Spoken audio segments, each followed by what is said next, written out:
গাজার রক্তাক্ত ভূমি আবারও সাক্ষী হল দখলদার ইসরায়েলদের আরেক বর্বরতার। সংবাদ মাধ্যম আল জাজিরার ওপর তো আগে থেকেই ছিল তাদের ক্ষোভ, সেই ক্ষোভ মেটাতেই এবার কেড়ে নিল আরও 5টি প্রাণ, যার মধ্যে ছিলেন গাজার সাহসী সাংবাদিক আনাস আল শরীফ।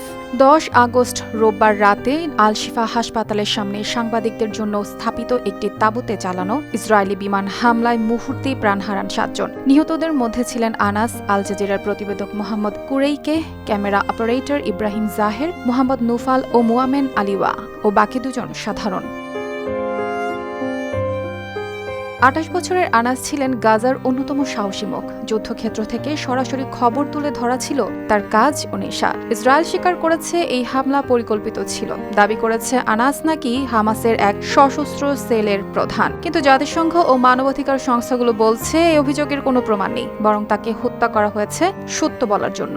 এর কয়েক সপ্তাহ আগেই ইসরায়েলি সেনাবাহিনীর মুখপাত্র তার ভিডিও প্রকাশ করে একই অভিযোগ তুলেছিলেন। জাতিসংঘ তখন একে বলেছিল ভিত্তিহীন ও সাংবাদিকদের ওপর সরাসরি আক্রমণ। আনাস নিজেও বলেছিলেন প্রতিদিনই মনে হয় যে কোনো মুহূর্তেই বোমা হামলায় প্রাণ যেতে পারে।